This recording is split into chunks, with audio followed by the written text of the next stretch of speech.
आणि या संदर्भात आपण अधिक माहिती घेणार आहोत आणि अधिक याचं महत्त्व नेमकं काय आहे भारताच्या दृष्टीने या संदर्भात आपल्यासाठी बोलण्यासाठी आपल्यासोबत आहेत निवृत्त air marshal Bhushan Gokhale sir. तुमचं या चर्चेमध्ये खूप खूप स्वागत. आणि सुरुवातीचा प्रश्न हाच की आजचा दिवस ऐतिहासिक म्हणायला पाहिजे खरं तर प्रत्येकासाठी, आणि तुम्ही याविषयीचं विश्लेषण कसं कराल अशासाठी, कारण आजचा दिवस महत्त्वाचा आणि ऐतिहासिक. राफेल आज 5 विमानं दाखल होत आहेत, त्याची वैशिष्ट्य तुम्ही काय सांगाल आणि त्याचं महत्त्व कसं विशद कराल? अभी बरोबर बोललीस, महत्त्वाचा दिवस आहे. मी तर म्हणेन शुभ दिवस आहे आज. शुभदिन म्हणतात तसं. कारण 20 वर्षापूर्वी आपण नवीन विमानं घेतली, त्यानंतर नवीन विमानं घेतलीच नाही. आणि त्यामुळे आज जी भारतीय वायुसेनेची जी फक्त 31 स्क्वॉड्रन राहिलेली आहेत, आणि त्यासुद्धा अजूनही 3 स्क्वॉड्रन जी MiG-21ची आहेत ती आता रिटायर होणार आहेत अजून पुढच्या 2 वर्षात. त्यामुळे जर आपल्याला सक्षम अजून तऱ्हेने राहायचं असलं तर आपल्याला नवीन विमानं घेण्याचा एक फार महत्त्वाचा निर्णय घेण्यात आला, आणि त्यामध्ये रफेल हे विमान आपण सिलेक्ट केलेलं आहे. आणि अर्थातच ते खूपच त्याची चाचणी चांगली झाली. त्याच्यामध्ये बाकीचे 6 जे 5 जे बाकीचे कंटेंडर होते ते ना सगळ्यांनाच टेस्टिंग करून भारतीय वायुसेनेने रफेल चांगला आहे हे असं सिद्ध केलं होतं. आणि त्यामुळे आज 5 विमानं येत आहेत दुपारी अंबालामध्ये. ही फार चांगली गोष्ट आहे. रफेलचा अर्थ हा एक फ्रेंच नाव आहे, पण त्याचा अर्थ इंग्लिशमध्ये होतो गस्ट ऑफ विंड, किंवा आपण झंझावात म्हणू शकू, किंवा गस्ट ऑफ फायर, म्हणजे एखादा आग ओकतो असा. त्यामुळे त्याच्या नावामध्येच एक प्रकारची शक्ती आहे, आणि त्यामुळे अशा तऱ्हेचं रफेल विमान आज भारतीय वायुसेनेमध्ये येते. आज एक दुसरी चांगली गोष्ट म्हणजे भारतरत्न JRD टाटा हे सुद्धा त्यांचा जन्मदिवस आहे, आणि ते एअर व्हाईस मार्शल म्हणून त्यांना ऑनररी रँक दिलेली होती. ते सुद्धा रफेल जी दासो कंपनी आहे त्याच्याबरोबर जुळत होते. अशा त्यामुळे मला वाटतं की एक भारतासाठी आणि भारतीय वायुसेनेसाठी फार एक चांगला दिवस आहे आज. रफेल येत आहेत त्याची तुम्ही कल्पना करा की फक्त एक त्यांनी मध्ये हॉल्ट घेतला, आणि जवळजवळ 8,140 किलोमीटर म्हणजे फ्रान्सहून अंबालापर्यंत ते फक्त 2 दिवसामध्ये येत आहेत. त्यातला पहिला पल्ला जो होता तो 5,430 किलोमीटरचा, ज्याच्यामध्ये त्यांनी एअर टू एअर रिफ्युलिंग वापरलं, आणि ते सुद्धा फ्रेंच विमानं होती त्यांच्याबरोबर.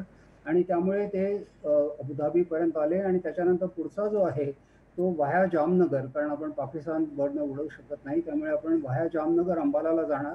त्यात सुद्धा आपली इंडियन जी एअर टू एअर रिफ्युलर आहेत IL-76ची, IL-78 म्हणतात त्यांना, ती त्यांच्याबरोबर असतील जामनगरपासून.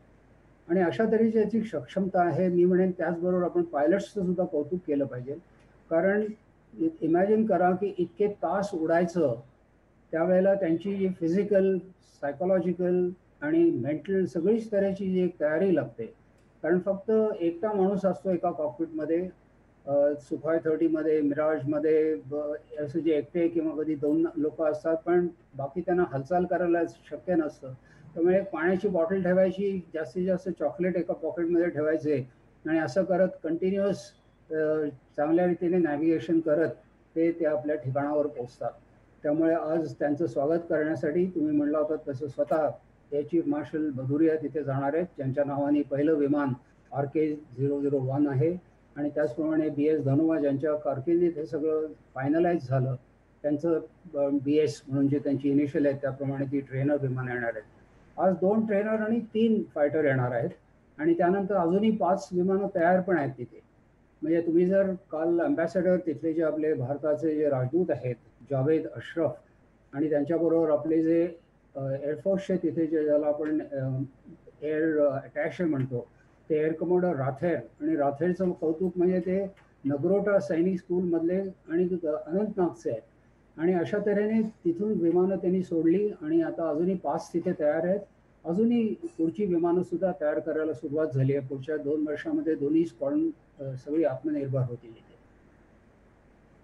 याचं सांगायचं वैशिष्ट्य म्हणजे याला ऑमनी रोल म्हणतात. निश्चितच म्हणजे इतके दिवस. हो सर.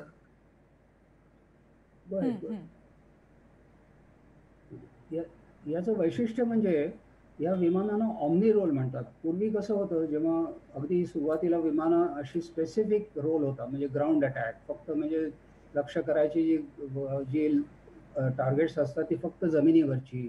मग काही असतात ती फक्त एअर डिफेन्ससाठी, म्हणजे त्यांनी फक्त विमानात कोणी हल्ला करू नये म्हणून वरती गिरट्या मारायचं. जसं नॅट विमान होतं, तुम्ही सेबर किलर म्हणून ऐकलं असेल 65 मध्ये. मी स्वतः 71 हंटर चालवत होतो. That was specific actually speaking. Though it was kind of a multi role, but it was more for the ground attack. पण आता काय झालंय, आता मल्टी रोल व्हायला लागले. जसं सुखाय 30 आहे, मिराज आहे. मल्टी रोल म्हणजे काय, की तुम्ही दोन्ही करू शकता रोल. पण हे जे आहे ते ऑमनी रोल आहे. आणि म्हणजे ह्याचा अर्थ असा, की त्याच्यामध्ये जे 9 हार्ड पॉईंट आहेत, 14 हार्ड पॉईंट आहेत आणि त्याच्यामध्ये 9 टन कपॅसिटी आहे घेऊन जाण्याची. तर ते निरनिराळ्या तऱ्हेचे आर्मामेंट बरोबर घेऊ शकतात आणि त्यामुळे एकाच वेळेला परत जमिनीवर न येता निरनिराळ्या प्रकारचे रोल्स ते करू शकतात. आणि ह्याच्यामध्ये आपल्याला आज स्टेट ऑफ द आर्ट अशी वेपन्स मिळालेली आहेत. हे फार एक महत्त्वाचं आहे. कित्येकदा आपण नुसतं विमान विचार करतो, पण विमानाबरोबरती जो कुठला आर्मामेंट स्वीट ज्याला आम्ही कंप्लीट म्हणतो, म्हणजे जे विमान वेपन्स येतात ती फार महत्त्वाची असतात. आणि त्याच्यामध्ये मिका, मेटिओर अशी बियॉन्ड द व्हिज्युअल रेंज, म्हणजे आम्ही जेव्हा विमानं चालवायचो त्यावेळेला तुम्ही एनिमीचं विमान दिसायचं तुम्हाला आणि तुम्ही त्याच्यावर अटॅक करायचा. पण आता बियॉन्ड द व्हिज्युअल रेंज असतं आणि त्यामुळे रेडारवरती तुम्ही त्याला टिपता आणि ते मिसाईल जे असतं त्याची क्षमता खूप असते. आपण पण भारतामध्ये तसंच एक मिसाईल तयार केलेलं आहे ज्याचं नाव अस्त्र आहे. तसंच फ्रान्सकडनं स्कॅल्प म्हणून आणि हॅमर तुम्ही नुकतंच ऐकलं असेल. आत्ताच आपण त्याची पुन्हा एकदा हे केली हॅमर म्हणून. ह्या ज्या आहेत ते एअर टू सरफेस, जसं बालाकोटमध्ये वापरलं गेलं आपण जे इस्रायली टेक्निक वापरलं तशाच तऱ्हेचं हॅमरचं आहे. त्याच्यामुळे ॲक्युरेट बॉम्बिंग आणि नुसतंच नाही तर इतके जे मोठे मोठे जे खंडर असतात किंवा तिथे जे मोठे त्यांना लपण्यासाठी किंवा त्यांचे हे करण्यासाठी जे ट्रेंचेस वगैरे हे सगळे काय असतात कॉन्क्रीटचे, त्यांना सगळ्यांना उद्ध्वस्त करण्यासाठी अशा तऱ्हेचं हॅमर फार महत्त्वाचं असं सरफेस वेपन आहे. आणि अँटी शिपिंगसाठी एक्झॉस्ट हे आहे. तसंच त्याच्यामध्ये रेकनेसन्ससाठी पॉड्स आहेत. आणि मुख्य म्हणजे फ्रान्स तिकडे न्यूक्लिअरसाठी पण ते वापरतं. आपल्याला अर्थात स्वतःला ते आपल्याला तयार करायला लागेल. आणि त्यांच्याकडे फ्रान्समध्ये दोन्ही म्हणजे एअरफोर्समध्येही वापरतात आणि कॅरियरवरती पण ते वापरतात. अशा तऱ्हेने असे एक ऑमनी रोल विमान आपल्याला मिळत आहे.